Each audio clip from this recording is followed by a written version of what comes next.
നമസ്കാരമുണ്ട്. ഇന്ന് 30 ജൂൺ 2025. അപ്പോൾ എല്ലാവരും എന്നോട് ക്ഷമിക്കണം. ഞാൻ 5 മണിക്കൂർ നേരത്തിന് മരുന്നിൽ ഏത് തരം ക്യാൻസറാണെങ്കിലും മാറ്റാം. ഇത് സിമ്പിളാണ് മരുന്നാണ് എന്ന് നിങ്ങൾ കരുതരുത്. കുറച്ച് സോഫ്റ്റാണ് എന്ന് മാത്രമേ ഉള്ളൂ. അതായത് ഉപയോഗിക്കാൻ സുഖമാണ്. അതുപോലെ തന്നെ കയ്പില്ലാത്ത കഷായമാണ്. നിങ്ങൾ കണ്ടില്ലേ, കയ്പില്ലാത്ത കഷായം. സ്മെല്ലുണ്ട്, അത് നല്ല രുചിയുള്ള സ്മെല്ലാണ്. പിന്നെ ഓരോ സമയത്ത് അതിന് ഓരോ തരം കളറാണ്. കളറ് കൃത്യമായിട്ട് അതിന് പറയാൻ സാധിക്കില്ല. കാരണം ചില വളപ്പിൻ്റെ മരുന്നിൻ്റെ സിറ്റുവേഷൻ പോലെ ഉണ്ടാവും കളറ്. ഒരു കാര്യം നിങ്ങൾക്ക് ഉറപ്പാണ്, 5000 മെഡിക്കൽ കോളേജ് നിങ്ങൾക്ക് ക്യാൻസറാണെന്ന് പറഞ്ഞിട്ട് രക്ഷപ്പെടില്ല എന്ന് നിങ്ങൾക്ക് പിന്നെ 550 മില്യൺ കോടി അമേരിക്കൻ ഡോളർ ചിലവാക്കിയിട്ടുള്ള സർട്ടിഫിക്കറ്റിനെ മറികടക്കും എൻ്റെ ഈ ഒരു വാക്ക്. വെറുതെ ഞാനൊരു നിങ്ങളെ അടിച്ചെടുക്കാൻ വേണ്ടി ഒരു കാര്യം പറഞ്ഞതല്ല. അപ്പോൾ അതിലെനിക്ക് കിട്ടാത്തതെന്ന് പറഞ്ഞാൽ, ഒന്ന് 30 വയസ്സിൻ്റെ മുകളിലുള്ള വെള്ളപ്പാണ്ടിൻ്റെ കാര്യം.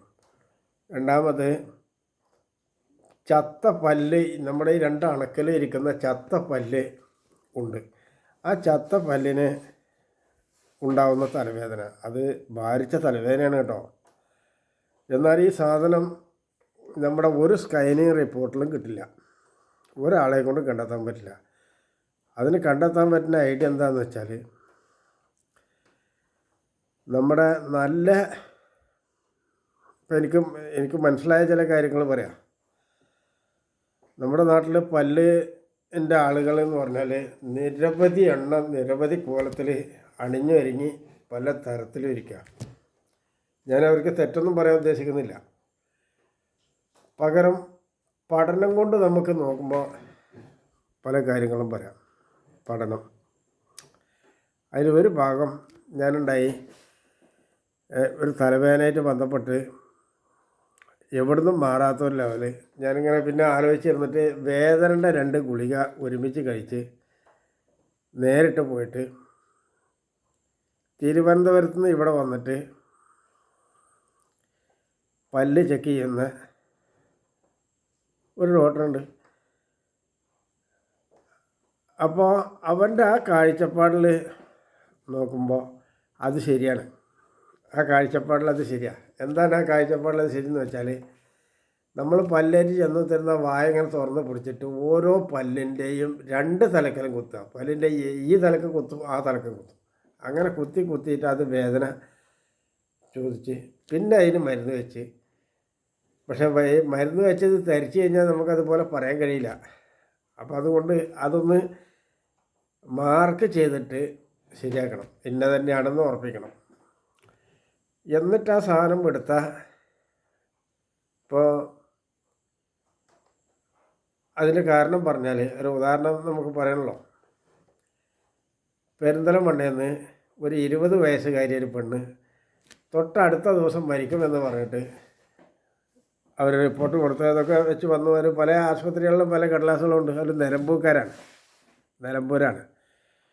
അപ്പോൾ എന്നോട് വന്നിട്ട് അവർ കൃത്യമായിട്ട് കാര്യങ്ങൾ ചോദിച്ചു, ഇതെങ്ങനെയാണ്. അതെങ്ങനെയാണെന്ന് പറഞ്ഞാൽ, ചില സത്യങ്ങൾ എനിക്കങ്ങനെ പറയാൻ പാടില്ല. എന്നാലും ഇപ്പം ഞാൻ അങ്ങനെ പറയില്ല. അത് നിങ്ങൾ അറിയണം. ചില സത്യങ്ങൾ അത് പറഞ്ഞേക്കണം ഒറ്റ വാക്കിൽ. അത് മറ്റോൻ വിശ്വസിക്കുക അതൊന്നും നമ്മുടെ പരിധിയിലല്ല. ഓൻ വിശ്വസിക്കാണ്ട് പോയാൽ ഓൻ്റെ പോയി എന്നല്ലാണ്ട് മറ്റുള്ളതൊന്നും ആവില്ല. നിർഭാഗ്യവശാലും ഞാൻ പറഞ്ഞത്, അണക്കലെ 2 സൈഡിലെ അണക്കലെ മുകളിൽ താഴെ 4 സ്ഥലത്ത് കൃത്യമായി ചെക്ക് ചെയ്തിട്ട് ആ വേദന ഉണ്ടെന്ന് തോന്നിയ പല്ല് അപ്പം എടുക്കണം. എന്നിട്ട് 2 ദിവസം കഴിഞ്ഞിട്ട് വന്നാൽ മതി, നമുക്ക് ശരിയാക്കാമെന്ന് പറഞ്ഞ മനസ്സിലായില്ലേ. ഇവർ ഇതുപോലെ പോയി ചെയ്തു എന്നാണ് തോന്നുന്നത്. അത് കഴിഞ്ഞിട്ട് പിന്നെ അവർ ഫോൺ എടുക്കണില്ല. അപ്പോൾ എന്താ കാരണം എന്ന് വിചാരിച്ചാൽ അതിൽ 2-3 കാര്യങ്ങളുണ്ട്. അവരെ കാര്യം നടന്നാൽ അതൊരു നന്ദിയായിട്ട് അത് പറയില്ല. അവരുടെ കാര്യം നടന്ന എന്നെ ഇത് രക്ഷപ്പെട്ടാൽ നിങ്ങളൊരു കാര്യം മനസ്സിലാക്കണം. നമ്മൾ ഏത് വീട്ടിൽ പോയിട്ടൊരു വീട്ടമ്മയോട് അല്ലെങ്കിൽ ആ വീട്ടിലുള്ള കുട്ടിയോട് ഒരു 1/2 ഗ്ലാസ് പച്ചവെള്ളം തന്നു വിചാരിക്കുക. പച്ചവെള്ളം ഏറ്റവും വലിയ അമൂല്യമാണ്. ജീവരക്ഷാ സാധനമാണ്, മരുന്നാണ് പച്ചവെള്ളം. നിസ്സാരമായിട്ട് കളയരുത്. നമ്മുടെ കിണറിലെ വെള്ളത്തിൻ്റെ കാര്യമാണ് ഈ പറഞ്ഞത്. കിണറിലെ വെള്ളമാണ്, അല്ലാതെ നിങ്ങൾ സൂക്ഷിച്ചതല്ല. അത് എടുത്ത് തന്ന ആളോട് അത് കുടിച്ച് കഴിഞ്ഞിട്ട് ഒന്ന് മുഖത്ത് നോക്കി ഒന്ന് പുഞ്ചിരിക്കണം. അത് കഴിഞ്ഞാൽ ചുണ്ടൊക്കെ ഒന്ന് അരച്ച് ശരിയാക്കിയിട്ട് അവളോട് പറയണം, നീ നല്ല ഭംഗിയുണ്ട് എന്ന് പറയണം. നീ തന്ന വെള്ളം നല്ല ഭംഗിയുണ്ട്, നന്നായിട്ടുണ്ടെന്ന് പറയണം. ഈ ഒരു വെള്ളത്തിനെ കുറിച്ചല്ല പറഞ്ഞത്, അത് സർവ്വശക്തനായ റബ്ബിന് വേണ്ടിയിട്ടുള്ള ഒരു ശുക്രം പറഞ്ഞാണത്. അത് കൊടുത്തത് ഇവനോട്. ഇതായിട്ട് എന്തൊക്കെ കാര്യമുണ്ടെന്ന് വിചാരിച്ചാൽ നെയ്യപ്പം തന്ന നാലുണ്ട് കാര്യം എന്നാണ്. നെയ്യപ്പം തന്ന നാല് കാര്യം. ഒന്ന്, നമ്മളുടെ തലിക്കാല വിശപ്പടങ്ങി ആണല്ലോ, തലിക്കാലം അതിനുള്ളത്. ആ എണ്ണയൊക്കെ ഒന്ന് മേലെ പുരട്ടി. ഇനി ഇതായിട്ട് നാലാമത്തെ കാര്യം പറയണ്ടേ, രണ്ടെണ്ണല്ലേ ആയുള്ളൂ. ഒന്ന്, അത് നിർമ്മിക്കുന്ന ആളുടെ അതിനുള്ള അരിപ്രശ്നം തരും, മനസ്സിലായില്ലേ? പിന്നെ അതായത് ബന്ധപ്പെട്ടിട്ടുള്ള കുറേ കാര്യങ്ങൾ, അതായത് ഒരു നെയ്യപ്പം വരുത്തിയിൽ വെറുതെ ഇങ്ങനെ ഉണ്ടാവുന്നൊന്നുമല്ല, അതിന് കുറേ ചരിത്രങ്ങളൊക്കെ ഉണ്ട്. ആ ചരിത്രം വഴി ഒരുപാട് ആളുകൾ അധ്വാനിച്ചുണ്ടാക്കിയിട്ട് കൊണ്ടുവരുന്നതാണ്. അതാണ് ഈ നാലുണ്ട കാര്യം. അല്ലാണ്ട് ഇത് ആകാശം താഴേക്ക് ഇറങ്ങിയാൽ ഇങ്ങനെ ഓരോ സാധനത്തിനെ കുറിച്ചും നമുക്ക് കാര്യങ്ങൾ പറയണ്ട. അപ്പോൾ അതുകൊണ്ട് എൻ്റെ അടുത്തേക്ക് വരുന്ന ആളുകളെ നിങ്ങളാരും മുടക്കി വിടരുത്, വഴി കാണിച്ചു കൊടുക്കണം. അവർ വരുന്നത് അവർക്ക് ജീവിക്കാൻ വേണ്ടിയിട്ടാണ്. വെറുതെ ഞാൻ ഒരാൾക്ക് ഒരു കാര്യം ചെയ്യുന്നില്ല, അവരതിൻ്റെ മൂലധനം കെട്ടേണ്ടി വരും. ഇപ്പം ഈ പറഞ്ഞ പോലെ ഒന്നും ഞാൻ അവരുടെ ലെവലിൽ വെച്ച് പറയില്ല, കാരണം അതങ്ങനെ അതിൻ്റെ സംവിധാനം. അപ്പോൾ അതുകൊണ്ട് തന്നെ നമ്മളുടെ നാട്ടിൽ മന്ത്രം പറയുന്ന പണ്ഡിതന്മാരില്ല, മൗലവിമാരില്ല, അധ്യാപകരില്ല, സ്കൂൾ മാഷന്മാരില്ല. അപ്പോൾ ഈ രണ്ടെണ്ണം ചെറിയ രീതിയിൽ, ഞാനിവിടെ 98 ഗൾഫിൽ നിന്ന് ഇവിടെ വന്ന സമയത്ത് ലൈമേ മുഹമ്മദ് ഒരു കുട്ടി, ഒരു 12 വയസ്സുകാരൻ ചന്ദനപ്പടി ഇട്ടിട്ട് നിരങ്ങുന്നു. ഭർത്താനൊന്നും പറയില്ല, അവൻ്റെ മലവും മൂത്രവും അവൻ വാരി കഴിക്കുന്നു. ഇത് ഞാൻ കണ്ടുകൊണ്ടിരിക്കാം. അങ്ങനെ ഞാൻ എന്ത് പറഞ്ഞു എന്ന് പറഞ്ഞാൽ, ഇത്തവണ റമദാനൊക്കെ നമുക്ക് ഇവനൊരു ജീവിതം ഉണ്ടാക്കി കൊടുക്കണം എന്ന് പറഞ്ഞു. അവിടുന്ന് പറഞ്ഞാണ് ഇത്തവണ റമദാനൊക്കെ. അപ്പോൾ റമദാൻ വരണമെങ്കിൽ പിന്നെ 5-8 മാസം ഒഴിവുണ്ട്. ആ സമയത്ത് ഈ പിന്നെ ഓട്ടീസം ബാധിച്ച കുട്ടികളുടെ കാര്യം ചെയ്യും. അത് ഈ മാസത്തിലാണ്. വല്ലാതെ അതിൽ നമുക്ക് 2-3 കാര്യങ്ങളുണ്ട്. നെയ്യപ്പം നിന്ന നാലുണ്ട് കാര്യം എന്ന് പറഞ്ഞില്ലേ, അതിൽ ചില കാര്യങ്ങളൊക്കെ നമുക്കുണ്ട്. നമ്മൾ ചെയ്യുന്ന പ്രക്രിയ അവനക്ക് കിട്ടുന്നതോടൊപ്പം നമുക്ക് അള്ളാഹു സർവശക്തനായ റബ്ബ് ഒരു വലിയ കാര്യം തരും. അത് ഒരുത്തൻ്റെ ഹാർട്ടിൽ ഇവരും നേരം പോലെ വർക്കാക്കിയാൽ എന്താ കിട്ടുക എന്ന് പറഞ്ഞാൽ, അത് പ്രകാശിക്കുന്ന ലൈറ്റിനോട് ചോദിക്കണം എന്താണ് പ്രകാശമെന്ന്. അതുപോലെ സന്ദർഭം ഈ കുട്ടിയെ ഒരു കൊല്ലത്തെ റമദാനക്ക് 30 ദിവസം സാധാരണ ഈ രോഗം പിടിച്ച ആളുകളുടെ തലയിലാണ് ഞാൻ മന്ത്രം ചൊല്ലാറ്. ഈ കുട്ടിക്ക് മന്ത്രം ചൊല്ലിയത് ഞാൻ എൻ്റെ ഈ വാർത്ത ഇവിടെ മന്ത്രം ചൊല്ലി കണക്കാക്കി അവിടുന്ന് പോയി. പക്ഷേ ഈ കുട്ടിക്കൊരു പ്രത്യേകത എന്താ വിചാരിച്ചാൽ 30 ദിവസം ഇതിൽ ഇവിടേക്ക് ഒന്ന് പറയാൻ വിട്ടു പോയിട്ടുണ്ട് കേട്ടോ. അവനക്ക് ബുദ്ധിയും ശുദ്ധിയും കൃത്യമായി കൊടുക്കണമെന്ന് ഞാൻ പറയാൻ മറന്നുപോയി. ഞാനൊരു മനുഷ്യനല്ലേ. ഈ 30 ദിവസം കഴിഞ്ഞിട്ട് നോക്കുമ്പോൾ ഇവനായി ഇരിക്കുന്നിടത്തൊക്കെ അടിച്ചു, തീട്ടം വാരത്തിനുള്ള മൂത്രം വാരത്തിനുള്ളൊക്കെ മാറി. അത് മാത്രമല്ല കുറേശ്ശെ ചില കാര്യങ്ങളൊക്കെ പറയാൻ തുടങ്ങി. എൻ്റെ ഉമ്മാക്കും വലിയ സന്തോഷമായി. ഞാൻ എന്നതാ ചെയ്തേക്കണത് ഞാൻ അവരോട് പറഞ്ഞോ, അവരോട് പറഞ്ഞില്ല, ഇവരോട് പറഞ്ഞോ, ഇവരോടും പറഞ്ഞില്ല. അങ്ങനെ കുറച്ചൊക്കെ ആയി. അപ്പം ഞാൻ ഇടയ്ക്കിടയ്ക്ക് ഇവനോട് പോയിട്ട് ചോദിക്കും, നിൻ്റെ പേരെന്താണ്, ബാപ്പാടെ പേരെന്താണ്, വീട്ടുപേരെന്താണ്, ഇതൊക്കെ ചോദിക്കും. ഓരോ എവിടെ കണ്ടാലും ഇപ്പോഴും അതന്നെ എൻ്റെ പണി. അവരെ മാത്രമല്ല, നിങ്ങളുടെ ഏത് കുട്ടികളെ കണ്ടാലും ഞാൻ ചോദിക്കും, പേര് ചോദിക്കും, പിന്നെ അഡ്രസ്സ് ചോദിക്കും, ഉമ്മച്ചിയുടെ പേര് ചോദിക്കും, ഫോൺ നമ്പർ ചോദിക്കും. ഇത് എനിക്ക് അവരുടെ ഫോൺ എടുക്കാനൊന്നുമല്ല. അത് കഴിഞ്ഞാൽ അവരോട് ചോദിക്കും, ഇപ്പം കല്യാണം കഴിച്ചോണം, ആണാണെച്ചാലും പെണ്ണാണെങ്കിലും ചോദിക്കും, എവിടേക്കാണ് കെട്ടിച്ചിക്കണമെന്ന് ചോദിക്കും. നിങ്ങൾക്കറിയാലോ 2 വയസ്സുള്ള 3 വയസ്സുള്ള കുട്ടികളെ കല്യാണം കഴിച്ചിട്ടുണ്ടാവില്ല എന്ന് നിങ്ങൾക്കറിയാമല്ലോ. ഞാനിത് പറയുമ്പോൾ എനിക്കൊരു സുഖമുണ്ട്, ചില്ലറ സുഖമല്ല. ഈ കുട്ടികൾ തിരിഞ്ഞിട്ട് 2-3 ഭാഷ ഉപയോഗിക്കും. അത് 2 ചിലപ്പോൾ എനിക്ക് ഉപകരിക്കുന്നതായിരിക്കും, അതല്ലെങ്കിൽ എന്നെ പൊളിച്ച തെറിയായിരിക്കും. ഇത് 3 ഞാൻ ശ്രമിക്കും, കാരണം ഞാൻ വടി കൊടുത്ത് അടി വാങ്ങിയതാണ്. ഞാനിപ്പോൾ ഇത് എന്തിനായി നിങ്ങളോട് പറഞ്ഞെന്ന് വിചാരിച്ചാൽ, നമ്മുടെ ഒരു ചരിത്രം നമ്മൾ ആരെയും മോശമാക്കാനല്ല, ഒരാളെയും വേദന ഉണ്ടാക്കാനല്ല. ഒരാളുടെ വേദനയും കൊണ്ട് നമുക്ക് നന്നാക്കാൻ കഴിയുമോ എന്ന് ചിന്തിക്കുന്നതിന് പകരം എൻ്റെ അടുത്തേക്ക് മരുന്നിന് വരുന്ന ആളുകളെ എന്തിനാണ് ഈ റാസിയുടെയും പതീല അബൂബക്കറിൻ്റെയും അതുപോലെ പതീലൻ്റെയും വാക്ക് കേട്ട് ഐസിമൈമട്ട വാക്ക് കേട്ട് നിങ്ങളൊക്കെ ഈ തകരാറ് ചെയ്യുന്നത് അതൊക്കെ വളരെ മോശമല്ലേ? ഈ മോശത്തിന് തിരിച്ചു കൊടുക്കാൻ നിങ്ങളെ കൊണ്ട് കഴിയുമോ?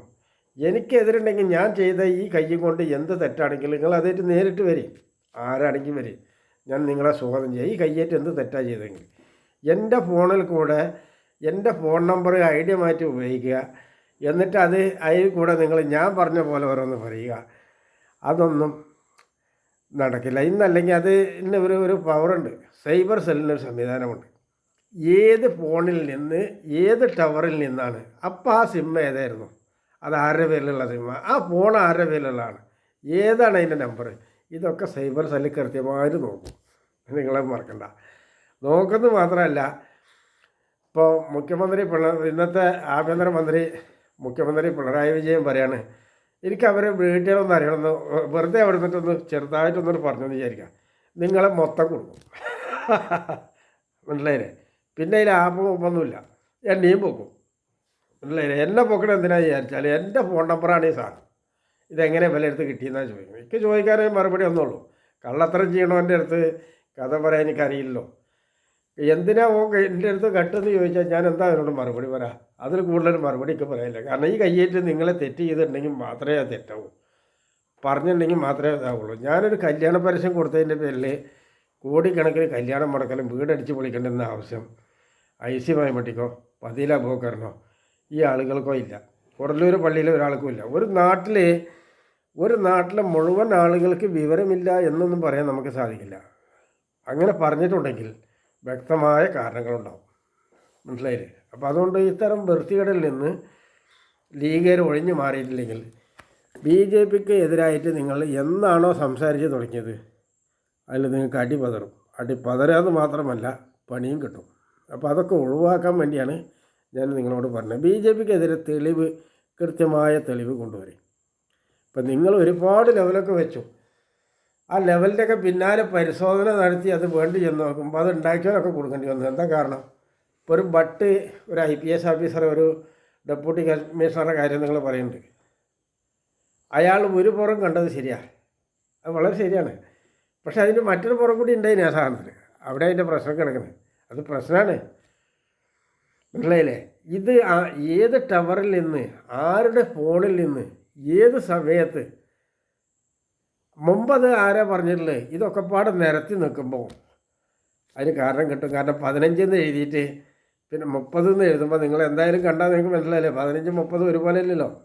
ഇത് തന്നെയാണ് പോലീസിനെ സംബന്ധിച്ചിടത്തോളം നിങ്ങൾ കാണാത്തൊരു തെളിവ് അവരുടെ കയ്യിൽ അവശേഷിക്കുന്ന ഏത് ബാപ്പയാണെങ്കിലും പൊക്കും. പണ്ട് കരുണാകരൻ്റെ മന്ത്രിസഭയിലുണ്ടായിരുന്ന ജയറാം പടിക്കലിന് അന്ന് ഇവരൊക്കെ പാടെ താറാണ്ടാക്കി. ശരിക്കും ജയറാം പടിക്കൽ ചെയ്തത് തെറ്റാണ്, വളരെ തെറ്റാണ്. കാരണം പോലീസ് അധികാരികൾ പോലീസിന് ജോലിയാണ് ചെയ്യുന്നത്, അല്ലാതെ തച്ചുള്ളലും ഒലക്കെട്ടിന് ഒട്ടിക്കൊലക്കില്ല. മറ്റോലേക്ക് വേറൊരുത്തനെ കൊല്ലുന്നതിൽ എനിക്ക് വലിയ സന്തോഷം ഉണ്ടാവും. അത് മുഴുവൻ നിങ്ങൾ കൈകാര്യം ചെയ്യരുത്. അതിന് നമുക്കൊരു ജുഡീഷ്യറി ഉണ്ട്. ആ ജുഡീഷ്യറിൻ്റെ മുന്നിൽ വിനയത്തോടെ കൊണ്ടുപോയി വെക്കുക. എന്നിട്ട് അവരോട് ഇതിന് കാര്യങ്ങൾ കുറ്റം നടത്തുക. കാരണം ഇവരൊക്കെ കേൾക്കണത്, അല്ലാണ്ട് വെറുതെ നിങ്ങൾക്ക് തീരുമാനിക്കാൻ പറ്റില്ല. അപ്പോൾ അത്തരത്തിലൊരു ഉരുട്ടിക്കൊല്ലൽ രാജനെ കൊന്നത് വളരെ മോശമാണ്. മനസ്സിലായില്ലേ? അപ്പോൾ അത് ഈ രാജൻ്റെ വിഷയത്തിൽ വരുന്നത്, ഇതിൽ മറ്റൊരു വിഷയമുണ്ട്. അതെന്താണെന്ന് വിചാരിച്ചാൽ ഹിന്ദുക്കളെ ഇങ്ങനെ ചെയ്തു എന്നാണ്. മനസ്സിലായില്ലേ? ഈ ചെയ്യുന്നവനും ചെയ്യിച്ചവനും ചെയ്തവനും ഒക്കെ ഹിന്ദുക്കളായത് കാരണം ഇവിടെ ചെറുതായിട്ടൊന്ന് പിടിച്ചു നിൽക്കുക. ഇതിൽ ഏതെങ്കിലും ഒന്ന് മറിച്ചുണ്ടെങ്കിൽ ഇവിടുത്തെ ചെയ്യുന്നതെന്ന് അറിയങ്ങൾ വളരെ ബുദ്ധിമുട്ടാണ്. അപ്പോൾ ഇതൊക്കെ നിങ്ങൾ ശരിക്കും ചിന്തിക്കണം, ശരിക്കും എല്ലാവരും ചിന്തിക്കണം. നമ്മളായിട്ട് പ്രശ്നങ്ങൾ ഉണ്ടാക്കരുത്. നമ്മൾ സൗമ്യമായി പെരുമാറണം എല്ലാവരും. നമ്മുടെ മുന്നിൽ ഒരുത്തനെ വഴി വെച്ച് വരുമ്പോൾ അവനെ വഴി വളച്ചതില്ല, എന്നിട്ട് കക്ക അപ്പുറത്ത് പോയത് കക്കെന്ന് പറഞ്ഞിരിക്കുക. എൻ്റെ മരുന്നിൻ്റെ പരസ്യങ്ങൾ നാശാക്കിയില്ല. ശങ്കരമംഗലം പള്ളിയിലുള്ള ആളുകളോട് എനിക്ക് പറയാനുള്ളത്, കാലം നീളെ ചൊല്ലും തോറും സത്യാവസ്ഥ വെളിച്ചത്താകും, കളിയായാലും പൊളി പറയരുത്, തലമറിഞ്ഞെണ്ണ തേക്കരുത്. മനസ്സിലായില്ലേ? പള്ളി കമ്മിറ്റിയോടായി പറയുന്നത്. എന്താ കാരണം? ഞാനും എൻ്റെ വാപ്പയൊക്കെ ഉണ്ടാക്കി തീർത്തത് ഒരുപാട് സാധനങ്ങൾ അതിലുണ്ട്, കൊടുല്ലൂർ പള്ളിയിലുണ്ട്. ഇവിടെ മാത്രമല്ല, നിങ്ങളൊരു കാര്യം ആലോചിച്ചിട്ടുണ്ടോ? നിങ്ങൾ എൻ്റെ ചരിത്രം നോക്കാൻ മുള്ളംകൊല്ലി എന്ന് പറഞ്ഞൊരു സ്ഥലത്ത്, മുള്ളംകൊല്ലി എന്ന് പറഞ്ഞാൽ നിങ്ങൾ മുള്ളമീനല്ല, മുള്ളംകൊല്ലി എന്ന് പറഞ്ഞൊരു സ്ഥലമുണ്ട്. ഈ സ്ഥലത്ത് ഏകദേശം ഒരു 7 മൈലുണ്ടാവും. ഒരു മൈലിൽ പിന്നെ ഇതുമാതിരി ഒരു 25,000 ആളുകളൊക്കെ ഉള്ള ആളുകളാണ്. വലിയ ഖബർസ്ഥാനൊക്കെ ഉള്ളതാണ്. അതിപ്പോൾ വെള്ളിയോട് ജുമാഅത്ത് പള്ളിയുടെ ഖബർസ്ഥാന് 300 ഏക്കർ സ്ഥലമാണ്. 300 ഏക്കറയാണ്. അത് നിങ്ങളത് ശരിക്കും ചിന്തിക്കണം. അപ്പോൾ ഞാൻ അവിടെ ചെന്ന സമയത്ത് അതിൻ്റെ ചില ആളുകളൊക്കെ എന്നോട് പറഞ്ഞു, അന്ന് ബഹുമാനപ്പെട്ട മുഖ്യമന്ത്രി ഉമ്മൻചാണ്ടിയാണ് കേരളത്തിൻ്റെ മുഖ്യമന്ത്രി, മനസ്സിലായില്ലേ? എന്നോട് പറഞ്ഞു അത് ഇന്നമാതിരി സംഭവം ഉണ്ടെന്ന്. അപ്പോൾ അവർ എന്നോട് അറിയാണ്ട പറഞ്ഞുള്ളതാണ്. ഞങ്ങൾക്ക് ഇവിടെ മയ്യത്ത് പറയാൻ പറ്റണില്ല, ഒരുപാട് കാലമായി തർക്കത്ത് കിടക്കണം, പല തവണ അപ്ലൈ കൊടുത്തിട്ടുണ്ട്. അപ്പം ഞാൻ അവരോട് തിരിഞ്ഞ് ചോദിച്ചു, ഈ പൊറാട്ടി ചായയൊക്കെ കുടിച്ച് കഴിഞ്ഞിട്ട് അവരോട് ചോദിച്ചു, ഈ പറഞ്ഞതിന് വല്ല തെളിവുണ്ടോ കയ്യിൽ? പള്ളി കമ്മിറ്റിയല്ലേ, തെളിവില്ലാണ്ട് നിങ്ങൾ പറയില്ല. ഓക്കെ, എന്തായാലും ഇപ്പം അതിൻ്റെ എവിടെയുള്ളത്? അപ്പോൾ കലക്ട്രേറ്റിൽ ഇപ്പോൾ അടുത്ത ദിവസം നിങ്ങൾ പോയിരുന്നു എന്താ പറഞ്ഞ്? അത് ഇന്ന മാതിരി. ആ ശരി, ഞാനും കൂടി ഒന്ന് ആലോചിക്കട്ടെ. ഞാനിത് ബഹുമാനപ്പെട്ട അന്നത്തെ കേരളത്തിലെ മുഖ്യമന്ത്രിയുടെ ഓഫീസുമായി ബന്ധപ്പെട്ടു. എന്നിട്ട് ഇന്ന പോലെ ഞാൻ കോഴിക്കോട് ജില്ലയിൽ പിന്നെ വാണിമൽ എന്ന് പറഞ്ഞ സ്ഥലത്ത്, മുള്ളംകൊല്ലി എന്ന് പറഞ്ഞ സ്ഥലത്താണ്. അപ്പോൾ അവിടെ ഒരു മൈലിയാൻ വരുന്ന ഒരു അപേക്ഷ അതുപോലെ പല തവണ കോഴിക്കോട് കലക്ടർക്ക് കൊടുക്കുന്നതാണെന്നാണ് പറയുന്നത്. എനിക്കതിൻ്റെ വിശദത ഒന്നും അറിയണമെന്ന് ബഹുമാനപ്പെട്ട ഉമ്മൻചാണ്ടിയോടായി പറഞ്ഞത്. ആ പറഞ്ഞപ്പോൾ അയാൾ നിങ്ങളത് പരിശോധിക്കട്ടെ എന്ന് പറഞ്ഞു. അത് വെറുതെ ഒരു പരിശോധന പോരാ, കാരണം ഉമ്മൻചാണ്ടിയൊക്കെ വിശ്വാസമാണ്. കാരണം എന്ന് പറഞ്ഞാൽ ഞാൻ തർക്കിക്കും, അയാൾ നല്ല മനുഷ്യനാണ്. അതോ ചിന്തിക്കണം, ഞാനത് പല കേസുകളിലും ഇടപെട്ടിട്ടുണ്ട്, പല കാര്യങ്ങളും ചെയ്തിട്ടുണ്ട്. എന്തായാലും നോക്കട്ടെ, ശരി, ഇത് പരിശോധിക്കാനുള്ള സമയമില്ലാണ്ട് നടക്കില്ല എന്ന് പറഞ്ഞു. എന്തേ പറഞ്ഞൊന്നും എനിക്കറിയില്ല.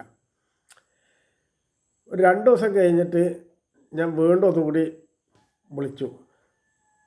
അപ്പോൾ ഈ സെക്രട്ടറി വേറെ ആയിരിക്കണം. അപ്പോൾ നിങ്ങൾ പറഞ്ഞ എനിക്ക് ഓർമ്മയില്ല, ഞാനെല്ലാം അന്ന് ഇവിടെ ഉണ്ടായിരുന്നു, വേറെയാണ്. എന്നാൽ നിങ്ങളതൊന്ന് അന്വേഷിക്കാമെന്ന് പറഞ്ഞപ്പോൾ ഇയാൾ പറഞ്ഞു, ഇപ്പോൾ സെല്ല് നോക്കാം. ആ സെല്ലിലേക്ക് വരെയാണ് കണക്ഷൻ കൊടുത്തു. അപ്പോൾ ഞാൻ ചോദിച്ചത് എന്താണ്? അതൊക്കെ അപ്പം തന്നെ പോയിന്നു, പിള്ളേര് അപ്പം തന്നെ പോയി എന്ന് പറഞ്ഞു. എങ്ങോട്ട് പോയി? ഉടനെ ഞാൻ ഇവിടുത്തെ കോഴിക്കോട് കലക്ടറെ വിളിച്ചിട്ട് പിന്നെ ഇന്ന പോലെ പ്രശ്നം കിടക്കേണ്ട എന്താണെന്ന്. അപ്പോൾ കലക്ടർ നേരിട്ട് പറയാണ്, ഞാനൊരു ജില്ലാ കലക്ടറാണ്, അതുകൊണ്ട് തന്നെ എനിക്ക് 4 പുറമുള്ളതൊക്കെ നോക്കണം, അല്ലാണ്ട് കഴിയില്ല. അവർക്ക് ആ സാധനം കൊടുക്കണമെന്നുള്ള അഭിപ്രായമാണ് എൻ്റെ അടുത്ത്. പക്ഷേ ഞാനിരിക്കുന്ന വകുപ്പ് കലക്ടറെ മേശയാണ്. അതുകൊണ്ട് തന്നെ ഇവിടെ പൊതുജനം തരുന്ന പരാതികൾ അതിൽ കഴിവുണ്ടോയെന്ന് അന്വേഷിക്കേണ്ടത് എൻ്റെ ചുമതലയിൽപ്പെട്ടതാണ്. ഞാൻ ചോദിച്ചു, അതിപ്പോൾ നിങ്ങൾക്ക് കിട്ടിയ കംപ്ലയിൻ്റ് എന്താണെന്ന് എനിക്കറിയില്ല, എന്തായാലും കംപ്ലയിൻ്റ് അന്വേഷിക്കേണ്ട ചെയ്യേണ്ടതെന്നൊന്നും ഞാൻ പറയാൻ തയ്യാറില്ല. കംപ്ലയിൻ്റ് അന്വേഷിക്കണം, പക്ഷേ അതിൻ്റെ വാസ്തവം എന്താണെന്ന് നിങ്ങൾ നോക്കിയത്. അത് ഞങ്ങൾ നാളെ നോക്കാം. എനിക്ക് ഇത്രയും കൊല്ലമായിട്ട് നിങ്ങൾ നാളെ നോക്കാതാ പറയുന്നത്. അതൊരു ശരിയല്ലോ സാറേ. ശരി എന്ന് പറഞ്ഞു. എന്തായാലും ശരി പറഞ്ഞതൊന്നും എനിക്കറിയില്ല കേട്ടോ. ശരി എന്ന് പറഞ്ഞു തരും. അങ്ങനെ ഫോൺ കട്ടാക്കി. അങ്ങനെ അതിൻ്റെ പിറ്റേ ദിവസം ഞാൻ ഇവരോട് ചോദിച്ചു, എന്താ നിങ്ങൾ എന്നോടൊരു കാര്യം പറഞ്ഞിട്ടത് വല്ലതും ആയോ എന്ന് ചോദിച്ചു. അത് എപ്പോഴോ വന്നു എന്ന് നോക്കണം. അതാണ് ഉമ്മൻചാണ്ടി എന്ന് പറഞ്ഞത് അതാണ്. അതേപോലെ രാഷ്ട്രപതി APJ അബ്ദുൽ കലാം, അദ്ദേഹത്തിൻ്റെ പേര് പറയുമ്പോൾ കൈ വിറച്ചിട്ടേ പറയൂ. ആ ബഹുമാനം. അദ്ദേഹത്തിന് ചികിത്സ കൊടുക്കാണ്ട് പാർലമെൻറ്റ് പിന്നെ ഇംഗ്ലീഷ് മരുന്ന് വിഭാഗം നാശം ചെയ്തത് വളരെ മോശമായി. ഈ ഒരാളുടെ പേരിൽ മാത്രമൊന്നുമല്ല, KR നാരായണൻ. അതുമാത്രമല്ല, ഞാൻ വ്യക്തിവിരോധമൊന്നും പറയില്ല, ഒരാളോടും പറയില്ല. എൻ്റെ മുന്നിൽ എന്നോട് ദയവായിട്ട് പൊതുജനം ശ്രമിക്കണം. ഞാൻ ചെറുമന് പാണന് എന്നൊക്കെ പറയാമെന്നല്ലാണ്ട് അത് പ്രയോഗിക്കില്ല. ഞാൻ അവരുടെ കൂടെ ഇരുന്ന് ഭക്ഷണം കഴിക്കുന്ന ഒരാളാണ്. അതുകൊണ്ട് ഈ കാര്യം പറയാൻ പറ്റില്ല, മനസ്സിലായില്ലേ? അവരൊരു മനുഷ്യനായിട്ടാണ് ഞാൻ കാണുന്നത്, ചെറുമനായിട്ടല്ല. അങ്ങനൊരു കാഴ്ചപ്പാട് എനിക്കില്ലേ. അതുകൊണ്ട് ഇവരുടെയൊക്കെ കാര്യങ്ങൾ വരുമ്പോഴും ഇതുപോലെയാണ് എൻ്റെ നിലപാട്. അപ്പോൾ എല്ലാവരും ഓർക്കണം, പിന്നെ വേണ്ടുന്ന സഹായങ്ങളൊക്കെ ചെയ്യണം, ഒരാളെ കുറ്റമായിട്ട് കാണരുത്. ഇതാണ് ഇന്ന് എനിക്ക് പറയാനുള്ളത്. നല്ല മംഗളം നേരുന്നു എല്ലാവർക്കും. അതുകൊണ്ട് ലീഗുകാരെ തിരുത്തണം. ഞാൻ തെറ്റ് ചെയ്തിട്ടുണ്ടെങ്കിൽ പിടിക്കണം. ഈ 45 കൊല്ലം നിങ്ങൾ ഈ ഒരു സൈഡിൽ ചെയ്തിട്ട് എന്നെ മോശമാക്കിയത് നിങ്ങളുടെ 700 തലമുറ കഷ്ടത്തിലാവും. 700 തലമുറ എങ്ങോട്ട്? മുകളിലേക്കും ചൂട്ടിലേക്കും. അതായത് ഇനി വരാനുള്ളതും കഴിഞ്ഞു പോയതും. അപ്പോൾ അത്രയും വലിയ നാശനഷ്ടം എന്തിനാ ചെയ്യുന്നത് എന്നാണ് ഞാൻ നിങ്ങളോട് ചോദിക്കുന്നത്. ഞാൻ ഒരു കറാമത്ത് വഴിയിൽ നിന്നിട്ട് 9 ഹജ്ജ് 7500 ഉംറയും ചെയ്താണ്. നിങ്ങളതിനെ ബഹുമാനിക്കൊന്നും വേണ്ട, ഞാനും ബഹുമാനിക്കണില്ല. പക്ഷേ ഈ ചില സത്യങ്ങൾ ഞാൻ പെയിൻ്റ് അടിച്ചാൽ മൂടില്ല. അള്ളാഹു എനിക്ക് തന്നുള്ള കാരുണ്യം ഒരു സെക്കൻഡ് ഞാനത് കാണാണ്ട് പോയാൽ ഞാനിവിടെ ആരുമല്ല. അത് നിങ്ങൾ ആദ്യം കരുതണം. അള്ളാഹു എനിക്ക് തന്നിട്ടുള്ള നിഅമത്ത്, കഴിവ്, അത് കാണാണ്ട് പോയാൽ പ്ലാവിൻ്റെ മുകളിലുള്ള ചക്കയുടെ മധുരം ഞാൻ നിങ്ങളോട് പറയാതിരുന്നാൽ ബുദ്ധിമുട്ടാണ്. മാവിൻ്റെ മുകളിലുള്ള മാങ്ങയുടെ മധുരം നിസ്സാരമല്ല. നിങ്ങൾ ചിന്തിക്കണം. കിണറിലെ വെള്ളം അമൂല്യമാണ്, മരുന്നാണ്. അപ്പോൾ നിങ്ങൾ മോശം ആരോടും ചെയ്യരുത്. അസ്സലാമു അലൈക്കും.